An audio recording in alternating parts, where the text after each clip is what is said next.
Ladies and gentlemen, thank you for standing by, and welcome to the Lucid Group Third Quarter 2024 Earnings Conference Call. With that, I'd like to turn the call over to Lucid's CEO and CTO, Peter Rawlinson. Peter, please go ahead.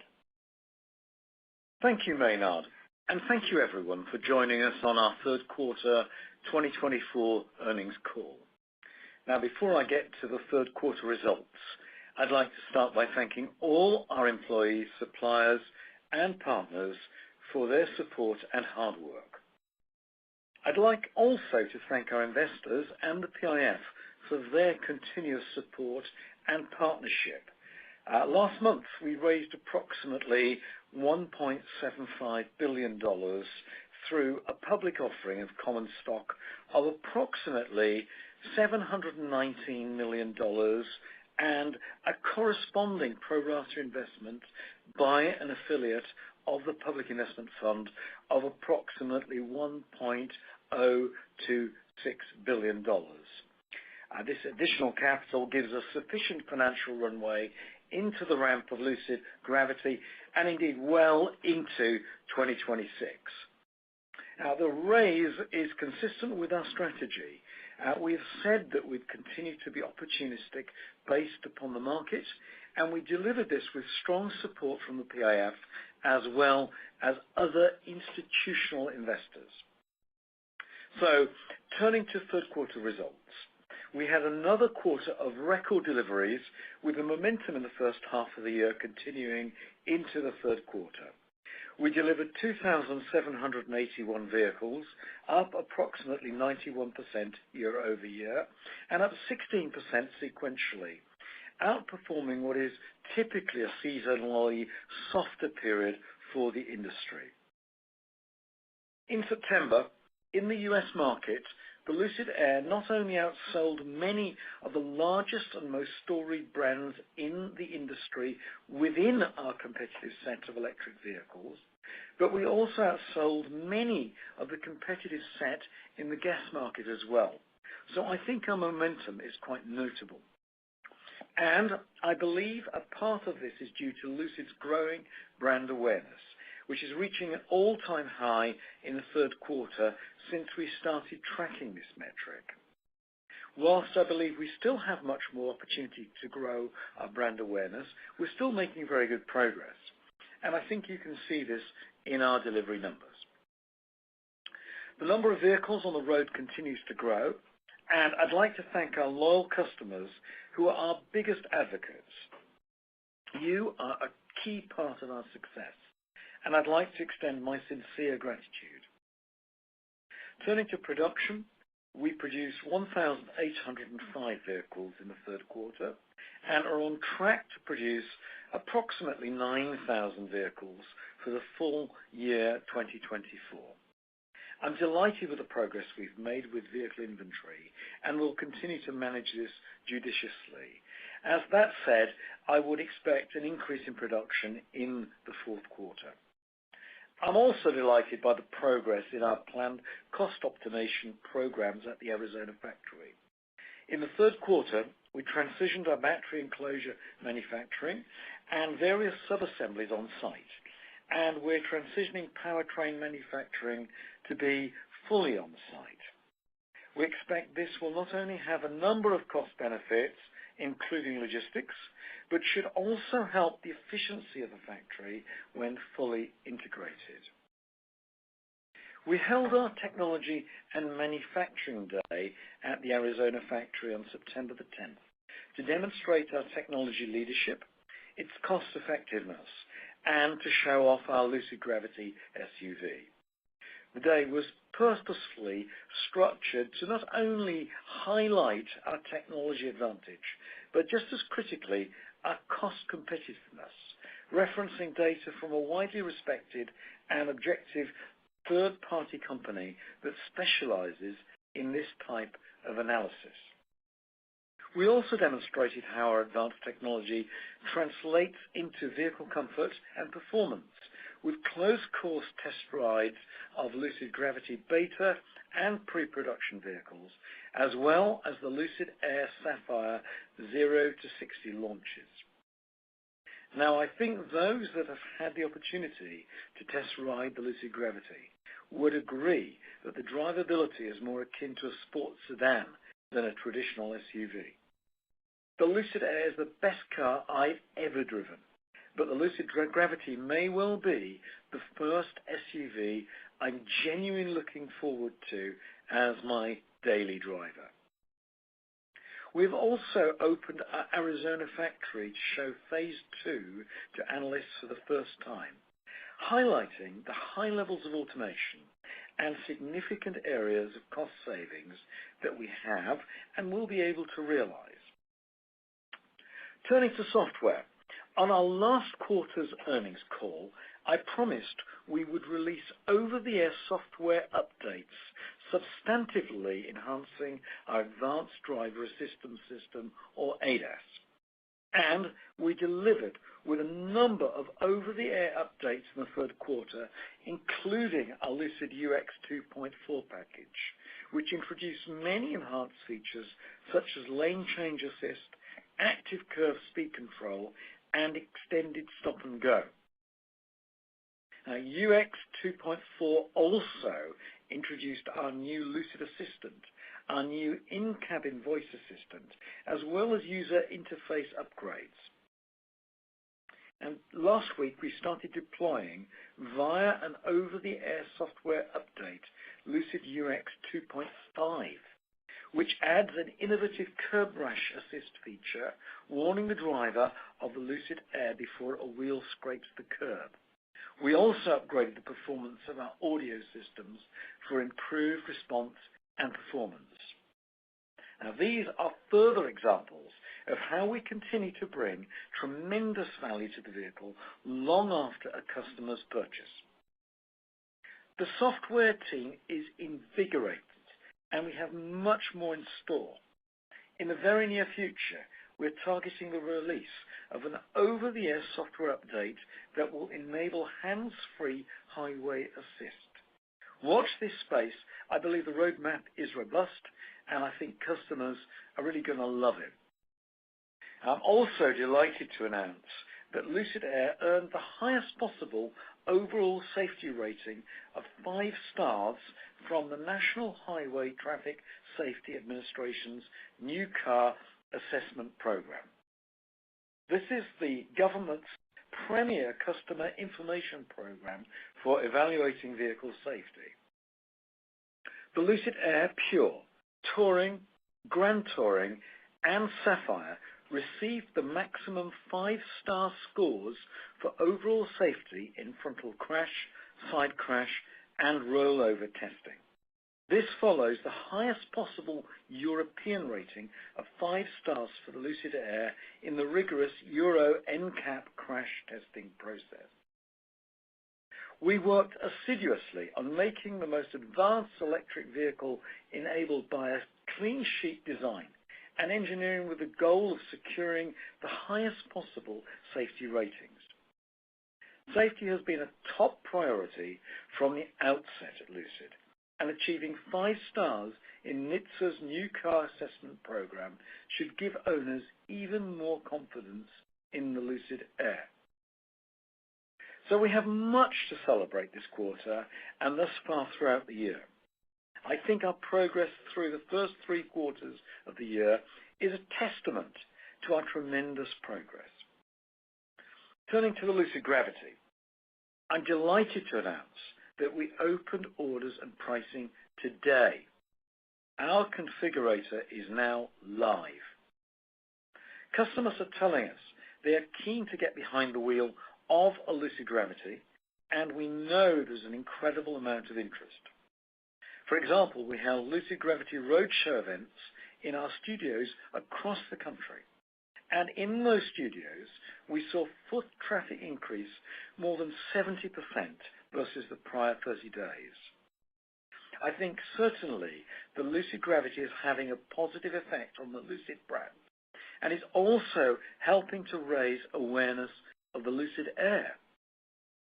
The scheduled start of production is just a number of weeks away, and I think very soon we'll be in a position to announce when we might be able to make the very first deliveries. On the technology licensing front, we remain actively engaged in discussions. You can see that the industry has become more active. However, to my knowledge, many of the announcements we've seen in the industry don't appear to be binding. And my philosophy is that announcements should be of greater binding substance, because you can lose a significant amount of leverage if you were to announce something well before the details are set. So all I can say is to watch this space. In closing, I'm very encouraged by the progress and momentum that we're having with the Lucid Air. I believe that the Lucid Gravity is coming at an opportune time as the momentum and brand awareness has been building. And all the elements that makes the Lucid Air a success is coming to the Lucid Gravity. I believe this innovation has the potential to reshape the market for SUVs with meaningful opportunity to scale in a significantly larger addressable market. And in technology licensing, I believe our technology is even more relevant today than it has ever been. But our Atlas drive unit technology for Midsize addresses a significantly larger market. We're also realizing the benefits from our cost optimization programs, and we've identified further opportunities. Perhaps cost transformation is a more appropriate nomenclature, as we're instilling this into our very DNA of the company. And we will tactically reprioritize some benefits into areas of strategic growth like Lucid Gravity, the Atlas drive unit, and the Midsize platform. So, lastly, I'd like to thank all of our employees, our suppliers, our customers, our strategic partners, and our investors for your hard work and your support. And I look forward to updating you of our progress in the future. And so with that, I'd like to turn it over to Gagan Dhingra to provide an update on our financials. Gagan. Thank you, Peter, and thank you to those who are taking the time to join us today. Before I get to my prepared remarks, I would also like to start by thanking the entire Lucid team for their hard work. The significant achievements and progress we have made is a direct result of your efforts. Turning to our 2024 third quarter financial results. During the third quarter, we produced 1,805 vehicles, and we reaffirm our guidance to produce approximately 9,000 vehicles this year. More importantly, deliveries of 2,781 vehicles were yet again ahead of expectations in the third quarter, up approximately 91% year over year and more than 16% sequentially. As Peter mentioned, we are pleased with the demand we have been experiencing thus far. Deliveries outpaced production in the quarter as we further managed to work down vehicle inventory. We reported revenue of approximately $200 million in the third quarter, up 45.2% year over year and flat sequentially. Average selling price was down sequentially, primarily due to product mix. For those who are calculating average selling price by taking revenue and dividing it by total deliveries, please note that 8% of deliveries were subject to operating lease accounting, and the revenue recognized for those vehicles was immaterial in the third quarter. Cost of revenue in the third quarter was $412.5 million. The LCNRV impairment was $154.9 million. GAAP gross margin improved by 28 percentage points sequentially and better than directional guidance we provided of being down sequentially. Also, last quarter, we called out a special provision related to a warranty campaign that impacted the second quarter gross margin. Excluding that campaign, our third quarter gross margin still would have improved by approximately 11 percentage points. The primary reason for the improved gross margin was a result of continued cost reduction initiatives. As we look into the fourth quarter, we expect gross margin to be largely flat. As we highlighted at our Technology and Manufacturing Day in Arizona, we believe our technology and increased scale will be key enablers of our gross margin, and the forthcoming Lucid Gravity ramp will be a key driver. Now moving to operating expenses.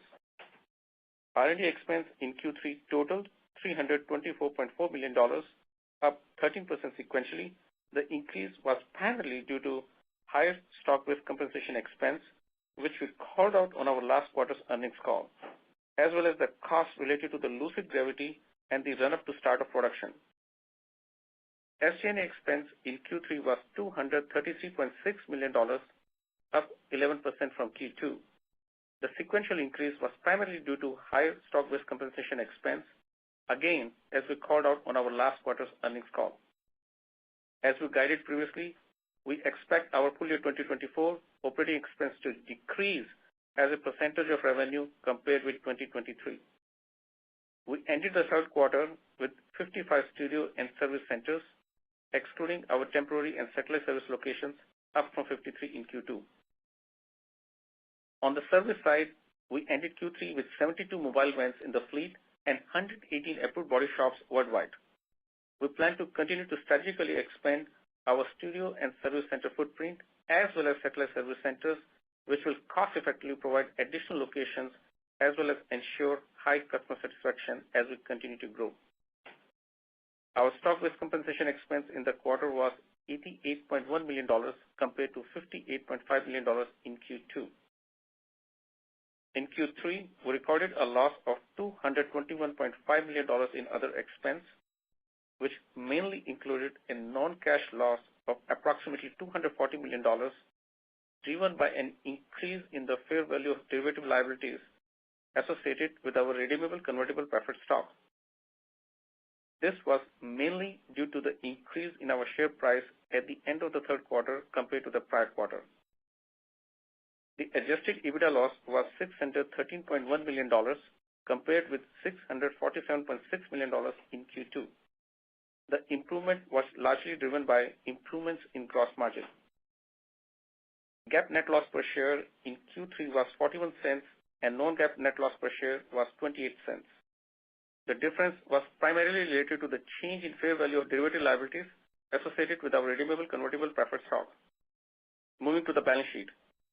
We ended the quarter with approximately $4.03 billion in cash, cash equivalents, and investments, and total liquidity of approximately $5.16 billion.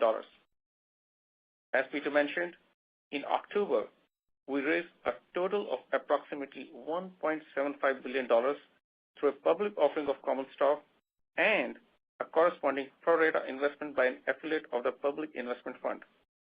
I would also like to thank the PIF for their incredible partnership and support. We remain committed to maintaining a healthy balance sheet to execute on our strategic vision and will continue to be opportunistic in exploring financing. Turning to inventory. Total inventory was essentially flat sequentially as finished goods inventory was offset by the buildup of raw materials we spoke about last quarter. CapEx in Q3 was $159.7 million. Moving to the outlook for 2024. We reiterate our 2024 production guidance of approximately 9,000 vehicles. We expect total liquidity, inclusive of the recent $1.75 billion capital raise, will give us sufficient runway well into 2026. Moving to CapEx. We are updating our 2024 CapEx guidance to approximately $1 billion from our prior guidance of $1.3 billion. This mainly reflects deferrals in our capital outlay into 2025 and certain savings as part of our cost reduction initiatives. From a product perspective, the Lucid Gravity start of production is scheduled for late 2024, and start of production of our high-volume midsize platform is scheduled for late 2026. In closing, I think our performance this quarter demonstrates the significant progress we have made with our cost transformation initiatives and our go-to-market and brand awareness. We'll continue to maintain a disciplined approach to managing cost while strategically investing to fuel growth. Looking ahead, I want to emphasize our excitement about the upcoming launch of the Lucid Gravity. Thank you to our investors and stakeholders for your continued trust and support. Together, we hope to make this next chapter one of our most successful yet. With that, let me turn it back to Mena to get your questions. Thanks, Gagan. We'll now start the Q&A portion of the call. Before we take questions from those on the phone, I want to pose some questions that our retail investors sent in through the Say Technology platform. The first question comes from Paul C. With the share price still hovering near all-time lows, what do you have to say to early investors that believed in the company and path? What do you plan to do to improve the share price? As more funding is needed, can you protect shareholder value?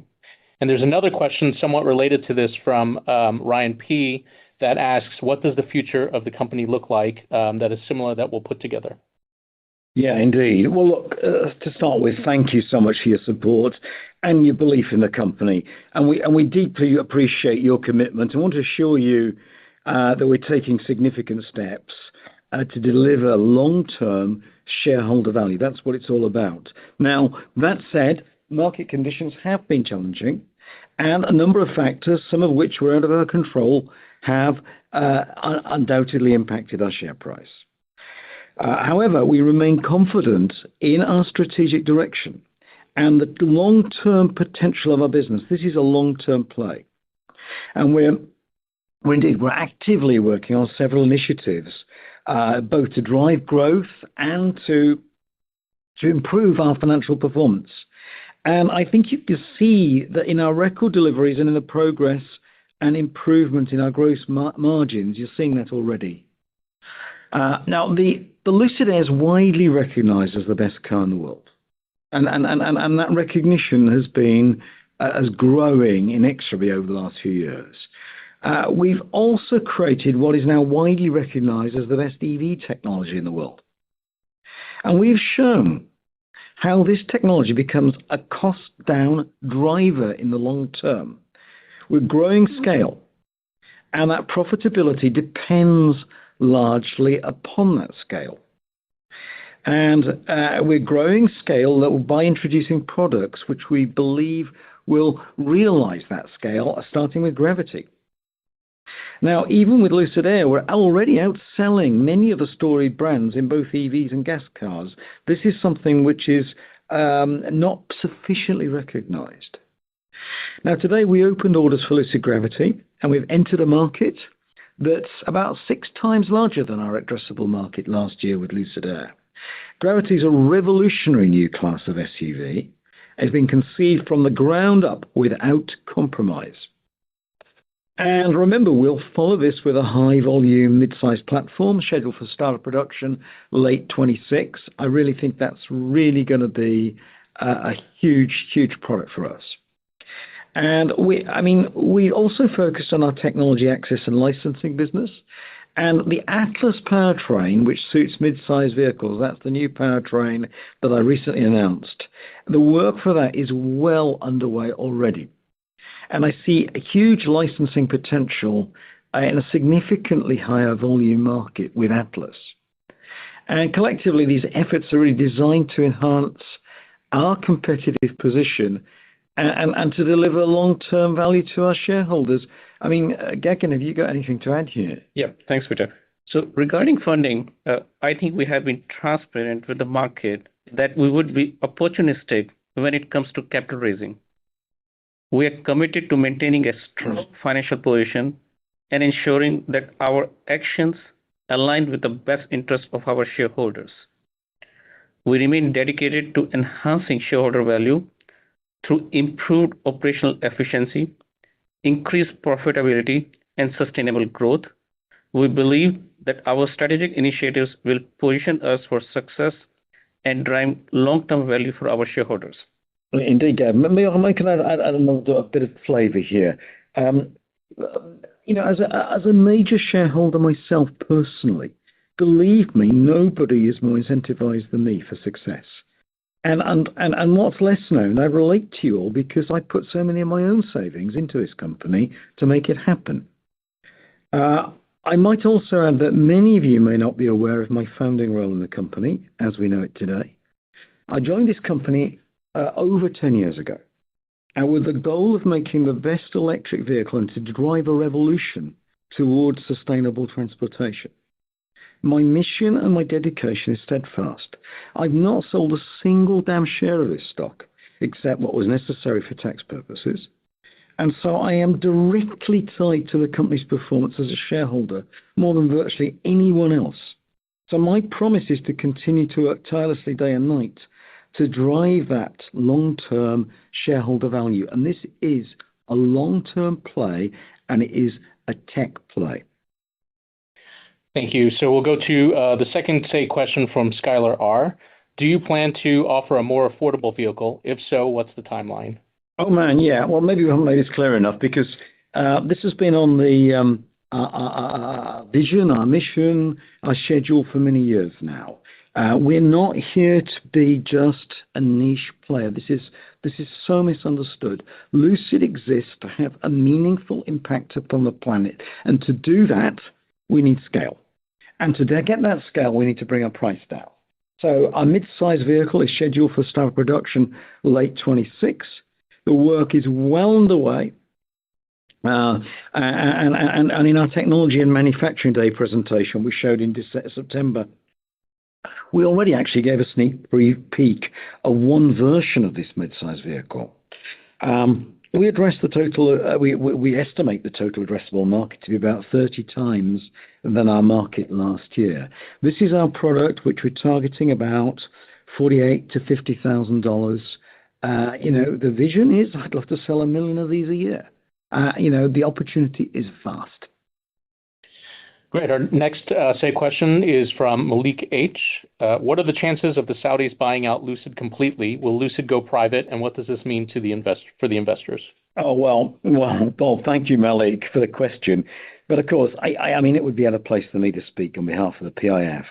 I will say this, though. Look, what really differentiates us as a company are two things: our world-leading technology and the long-term partnership with the PIF. And they continue to be fantastic partners. I'm hugely grateful for their support. They've stood shoulder to shoulder with us and enable this to happen. Now, we are driven by our mission and our ambition to drive long-term shareholder value through our strategic growth and our cost transformation initiatives. Let's not forget that. Okay, and our last question that we'll take is from Paul C. Can you reach positive margin individually on Air and Gravity? What sales volume would be needed to achieve this for each? Yeah. Yes, we see a pathway to positive margin individually on Air and Gravity. And I think you can see that we are making good progress and improvements in gross margin. With all projects in pipeline, I feel very comfortable where we are and will be in the contribution margin. We have a lot of fixed cost in our cost of goods sold related to our factory. And in addition to lowering the cost to build the vehicle, we need a level of scale to get above our fixed cost. We have been heading in the right direction with Air, and we expect Gravity to drive even further scale. From a cost perspective, there's very high reuse of the powertrain technology in Gravity that we use in Air. But I mean, maybe I can add a bit of color here. That's completely right, Gagan. On the powertrain side, people need to realize that we've got about 95% reuse across from Air to Gravity. The battery modules are virtually the same. The pack layout is very slightly different. And we use the same motor technology, inverter technology, slightly different gear ratio to get the tractability for a true SUV. But we have gone for a different platform architecture from Gravity, from Air, and we've done that just in 3 years. I don't think anyone's really been able to do that. And there's a good reason for this. By using a different platform, we're not constrained by the boundaries of a platform designed for a sedan. And that means that we're able to get incredible, distinct product differentiation across from Air to Gravity. And that's never been achievable before in an SUV because of our technology. So Lucid Gravity provides the interior space and practicality of full-size SUV within the exterior footprint of just a mid-size SUV. And also then on a cost perspective, we've taken all the learnings from Air and applied them across the Gravity platform. So This may sound a little bit counterintuitive, but we're able to design a vehicle at greater cost lens than if we were just to simply try to reuse the entire Air platform. And by creating that product differentiation, we really can expand our total addressable market. Great. Now we'd like to take questions from the phone lines. Liz, can we go to the first question, please? Yes, your first question comes from the line of John Murphy. Please go ahead. Good evening, everybody. Peter, just a first question as you're working through sort of the greater proportion of mix being pure and taking some price action on the Air. What lessons are you learning as to sort of price elasticity of demand? And it's really kind of interesting that you might be taking a slightly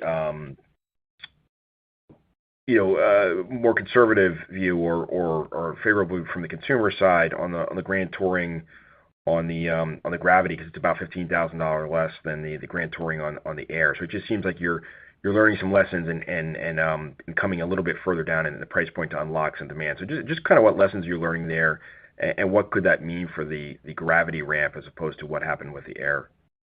Yes, John. I think the pricing structure of Gravity, Lucid Gravity, I think it's an absolutely super affordable, a super value proposition, actually. Because if you look at the fully loaded Gravity Grand Touring on our website now on the configurator, it actually fully loaded comes in at lower than the entry price of a big electric SUV being launched now by one of our competitors in the big three. And so it just shows what a cracking value for money proposition that is. And we're able to achieve this because we've got so much carryover content from our powertrain technology. We've got all the learnings from Lucid Air, but there's another special factor at work here. And this is what I addressed in our Manufacturing and Technology Day. Because we've got the most advanced technology in the world, we're able to achieve over 440 miles range with virtually half the battery size of that competitor. That can give us a bill of materials advantage of $14,000, $15,000 potentially. And that's how we can pass that value proposition to our customers. And not only that, it'll cost less to run because we use less electricity, there'll be less draw on the grid, the car is lighter and more agile and more fun to drive. The battery pack, by being smaller, occupies less interior space, so we have a roomier, more comfortable car. We genuinely have 7 seating space for 7 adults. It's not your normal 5+2 type SUV. We just get the kids in the back. All this, it is because this is a technology play, and our technology is now starting to become a cost-down enabler. And then maybe I could ask a second question, and I apologize for skipping over the Gravity to some degree and trying to get to the Midsize. But when you think about the commonality between the Air, the Gravity, and then whatever the name will be on the Midsize, what are the reuse potential there? And as you think about sort of in general in the organization, how much of your resources from a human capital perspective and actual capital, dollar capital perspective, is now being focused on that Midsize? So I think if you look at some of our core technology, all our expertise in battery management system, control logic, traction control, stability control, motor control, all of that is directly transferable. If you look at our infotainment technology suite, ADAS, a lot of that is directly transferable. A lot of our core software expertise, absolutely. But in terms of motor technology, we're taking the very best learning from our Zeus program and transferring that into Atlas. Atlas is well on its way, actually. Atlas is all about an absolute ultra affordable version of Zeus. And Zeus was affordable because it enabled cost down in batteries. So we're going to take next generation battery tech and a completely new architectural, very advanced architectural look at Midsize. And that is going to be really aimed at reducing the bill of materials cost for high volume. So we will use different high volume processes and very much focus upon the factory as the center of the cost down driver. This is a very different animal. We've proven we've got the best vehicle in, the technological tour de force in air and gravity. Midsize is going to be a really different approach. It's going to be cost conscious. Its focus is the machine that builds the machine. Okay, that's very helpful. Thank you very much.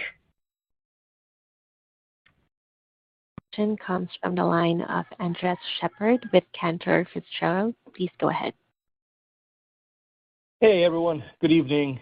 Congratulations on the quarter, and thanks so much for taking our questions. Hi, thanks. Hey, Peter, I'm wondering if, I know it might be a bit early, but curious to see if you have a sense or an idea, what kind of unit mix are you anticipating for next year with the Gravity ramping up in terms of the air and the Gravity? Just curious, what is the better way to think about that for next year? Thank you. So what we've done, we've started with a high-end product first, the Lucid Gravity Grand Touring. We think there is a huge latent demand for that. We've announced that later in 25, at an appropriate moment in time, we'll bring out the Lucid Gravity Touring, which starts at the 79,900. The Grand Touring starting at 94,900, which I think is a cracking price point for the product, over 440 miles of range, true seven-seater, high performance, 828 horsepower, a machine. It really is a flying machine. So I think there's huge latent demand for the Grand Touring. I've stated before that we're not manufacturing constrained with our build for air. We've been market constrained. I anticipate that we're going to be manufacturing constrained next year in the build-up of Gravity. We need to get the quality right and take a judicious and very prudent approach to meeting customer expectations with the quality as we ramp up. I anticipate we will be manufacturing ramp-up quality mindset constrained in that ramp-up, not constrained by market demand. And then we'll transition to the Touring at some stage late next year when we deem appropriate. Got it. That's super helpful. I appreciate that color. And maybe just as a quick follow-up, I want to touch on the customer agreements with the government of Saudi Arabia for the up to 100,000 vehicles. Yep. I believe in the past you had alluded to the fact that the vast majority of the deliveries for this contract will actually be the Gravity and the Midsize platform. So I guess A, wanted to confirm that, and B, wondering if, in light of you now ramping up the Gravity next year, do you foresee a significant ramp up in deliveries to Saudi Arabia? Thank you. Well, thanks for Andres. I mean, what we've said is, look, we anticipate that there will be a natural distribution of those deliveries based upon a price point, although that's not actually being determined. So we actually think that Gravity is going to be the perfect car for the Middle East, for Saudi Arabia. It is the tractability that an all-wheel drive SUV gives you from electric power. You got traction control operating literally 1,000 times a second with extreme precision in low grip and sandy conditions. This is what I believe the Middle East, as a broader market, really has been waiting for. So I think it's going to be a hoot, and part of some of the early build is going to be heading straight for a KSA early next year. Wonderful. Thank you so much again. Congrats on the quarter. I'll pass it on. Thank you, Andres. Thank you. Your next question comes from the line of Stephen Gengaro with Stifel. Please go ahead. Good evening. Thanks for taking the questions. So I think two for me. One is sort of following up on the prior question, but when we think about the Gravity and the production ramping at the Gravity in 2025 or over the next several quarters, how should we think about the gross margin impact? I mean, I imagine at the beginning it would be a headwind, but then you start to get volume. How do we think about just the progression of gross margin as the Gravity ramps? Yeah, absolutely. As Peter mentioned earlier, that we are already applying our learnings from air to Gravity. So we are in a better shape where we look at. We are heading in the right direction for the air, but we expect Gravity to drive even further scale. And we feel very confident with our cost reduction and technology efforts that Gravity is giving us that scale. So today we are not guiding production or delivery numbers for 2025, which we'll do in Q4, but we are in the right trajectory from a cost perspective for Gravity. Okay, great. Thank you. And the other question, just kind of a high level, when you think about your capital needs and timing of capital, like you did the recent capital raise, and I was just curious on kind of how you chose kind of when to do it versus need, because it felt like you had a longer runway, and I know it creates confidence to have the cash. Yeah. Just sort of thinking about how you balance that out. Well, thank you, Francis. I'm actually glad you asked me that, Stephen. Actually, so to recap, we recently raised nearly $1.75 billion, and that secures the future of the company, and it secures our financial runway well into 2026, and that takes us way past not just the start of production of Gravity, but well through its ramp up phase. And that means that this year in 2024. We've raised well over $4 billion in what's been a brutal market where Wall Street's really fallen out of love with the EVs. And it just shows just how we can buck the trend, because there's been a cognizance of the value of our tech, both commercially and as a key product differentiator. Now, this should have come as no surprise whatsoever, because before we had a financial runway into Q4 2025. You never want to have a runway less than a year. So it makes perfect sense. And I've always said I would want to be opportunistic and raise capital when the moment is right, and not just run things right to the last minute. Why would I run things to the last minute? What we did, I think, was a very prudent move. We took the opportunity. Why would I want to run it into the holiday period? I don't want to be running less than a year's financial runway. So I think this has been misinterpreted. I think it's super positive news for the company. We've raised capital when others have not been able to. It's had a huge step forward in our securing our future. And there's another litmus here, which again should be recognized. The PIF went pro rata on that $1.75 billion. So you've got two factors. You've got independent third-party validation of our value, so we're not just dependent upon the PIF, but the PIF go and show shoulder-to-shoulder commitment to Lucid and their support of us, again, because we're absolutely in this together long-term, but a long-term partnership which transcends a mere financial arrangement, because we are cornerstone of the Saudi Arabia's bold vision for 2030 to transition to a sustainable economy. And it's Lucid's technology which is going to enable that. Great. No, that's good color. Thank you, Peter. Thank you. Thank you, Stephen. Your next question comes from the line of Stephen Fox with Fox Advisors. Please go ahead. Hi, good afternoon. I had two questions as well. I guess, first of all, just to follow through on all the conversation about cost and the similarities from a technical standpoint with the Gravity. What are the working capital implications for next year as you ramp Gravity, if there are any? And then secondly, as you think about success for next year and into 26 towards a mid-size vehicle, I'm just trying to understand what has to happen in order for that ramp to go ahead, given where the financial position of the company is right now. Yeah. So if you look at from working capital perspective, as we said earlier, the funding today will take us well into financial runway well into 2026.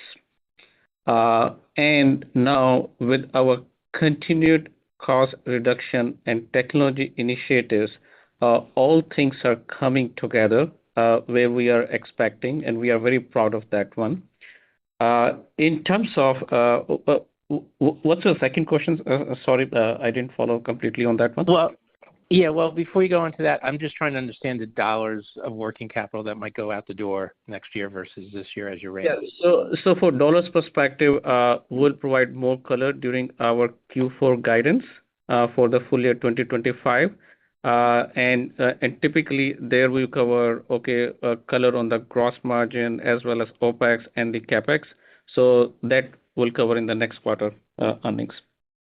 Okay. And then I'm just trying to understand, what are the thresholds that have to be crossed with two models out there, two different types of vehicles out there in order to have confidence in ramping a third type of vehicle? Or is it just you'll do it as long as the funding is there for the third vehicle? Well, we've already started. It's not like we've got to get confidence in order to start a mid-size. A very large proportion of the engineering team is already working on mid-size. A very large proportion of the powertrain team is creating and developing the Atlas powertrain technology to power mid-size. The factory to build mid-size in Saudi Arabia, the foundations are laid, the steel's going up. Even I think some walls are even on the factory. And we're thinking that in readiness for a start of production late 26. So we're all in on mid-size. And this is about scale. And there are 4 steps to scale. We're selling more Airs each quarter. As brand awareness grows and more people get to realize our car is far superior to these lame EV offerings out there. And then we're going for 6 times the total addressable market with Gravity. That's the car all America's been waiting for. And then the next step will be mid-size. That's the big one. That is our really big world platform. And then the icing on the cake is technology licensing. Those are the 4 steps to getting this really serious scale. Great. That's helpful, Peter. I appreciate that. Thank you. Your final question comes from the line of Tobias Beith with Redburn Atlantic. Please go ahead. Hi, Peter, Gagan, Maynard. It's Tobias. Hi. Thanks for taking my question. I have 2, please, which I'll ask separately. Firstly, for Gagan, the charge to write down inventory was, call it flat sequentially, and more unfinished inventory was purchased in the period. That chain of logic suggests that the value of new stock purchase was impaired less, i.e. underlying vehicle profitability was better. I was wondering if firstly you can confirm if this is correct, and secondly, can you expand on the cost efficiency comment in your prepared remarks? Absolutely. So yes, what you said is absolutely correct. As we are getting better on our cost, our impairment on new inventory is getting better. Absolutely correct. Now, coming to on the cost efforts, if you look at our gross margin itself and sequentially comparing Q3 with Q2, although GAAP basis we improved by 28 percentage points, but please note, that last quarter we had some warranty campaign. Even if we would have excluded, we still improved by 11 percentage points, apple to apple. And that is across the board, whether it's a BOM cost, is a logistics cost, operational efficiency, because sometimes we take actions, but the result come a few months later. So this we are now seeing the trend, and that's why, as I said in my opening remarks, we are very comfortable where we are and where we expect to be in the foreseen period. Very pleased with that. Okay, and I guess just a small follow-up to that. This theme of kind of reaping cost savings from logistics, bill of materials, cost down. It's been said for quite a number of quarters now. In fact, I remember when your predecessor Sherry was talking about it, and I just wondered whether you could perhaps place me on a timeline. How far are we away from all of the cost savings being realized for things like freight and cost savings, and where you need to take, I guess, some more difficult actions to actually remove cost from the air. And then I have one for Peter, if that's okay. That's a great question. Our journey is recurring. We are taking consistent efforts. In fact, we have identified our targets, where we want to be end of this year, where we want to be end of next year, where we want to be middle of next year, and even beyond that. So we are going to make significant efforts on cost reductions. In parallel, what we're doing is technology is helping us bring the cost down, like the battery cost, like the drive unit.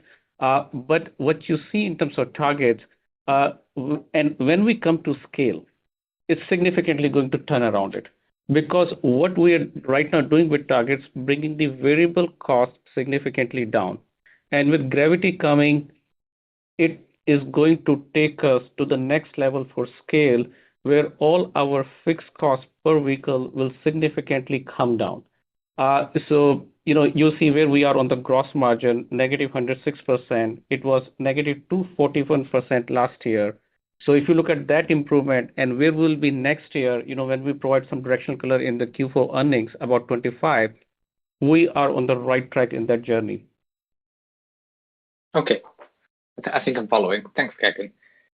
Peter, I wondered if you could explain what you mean when you say that the Gravity uses a different platform to Air. If I'm correct, both vehicles have nearly identical wheelbases.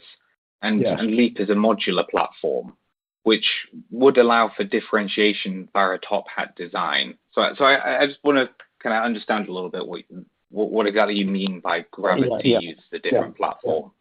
It's a Leap is a modular platform where you could do a CUV, you could have done a minivan, you could have done a coupe, you could have done lots of things like that where you're fairly compromised as a product. If you look at an example of that is Tesla Model X versus Model S.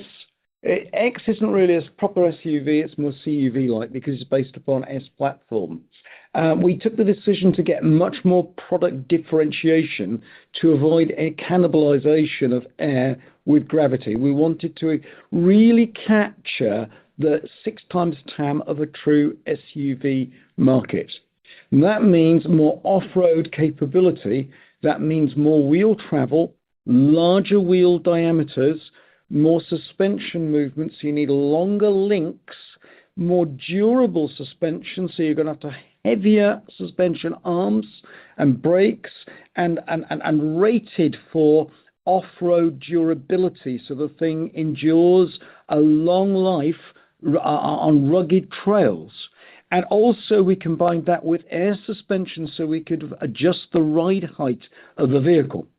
The other thing is that with Air, we sculpted the battery pack around the occupants in order to create the most advanced package and the space concept, which achieved the 500 miles range sculpted around the people. And that's great for a sedan, a CUV. But for a 3-row SUV, what you need is a really flat floor. So we could achieve that with the same battery technology, with the same modules, but we just moved 2 of them around from underneath the rear seat to under the front seat.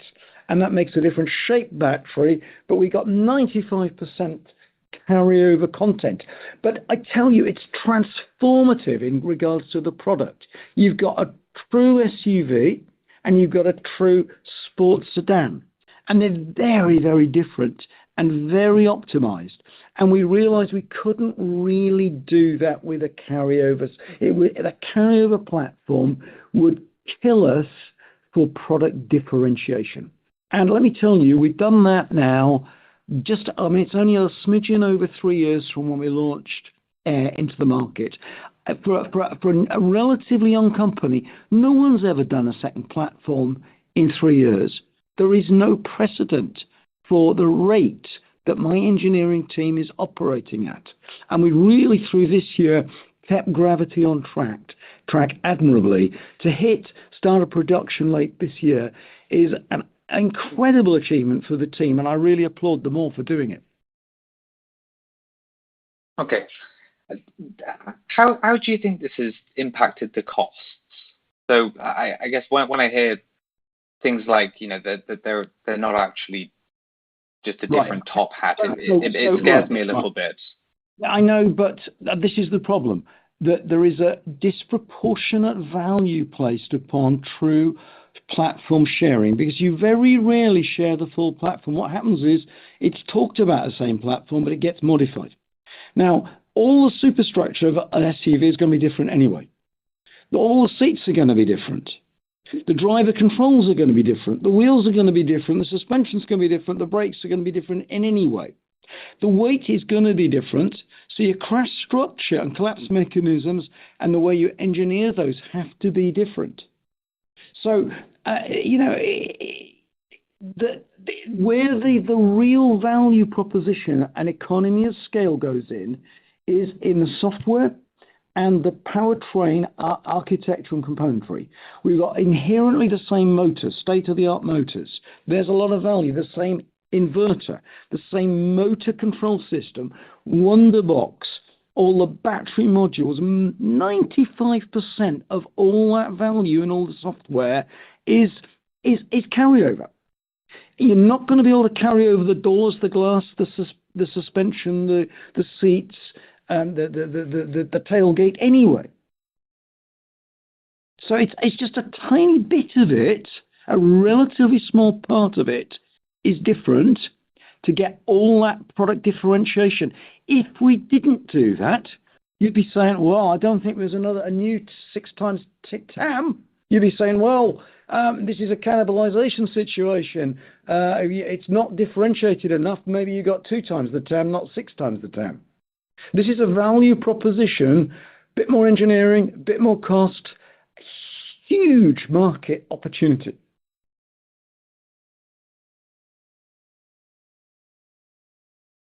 Thank you. And I will now turn the call back over to Maynard for closing remarks. Thanks, everyone, for joining us today. This now concludes Lucid's third quarter 2024 earnings conference call. Thank you.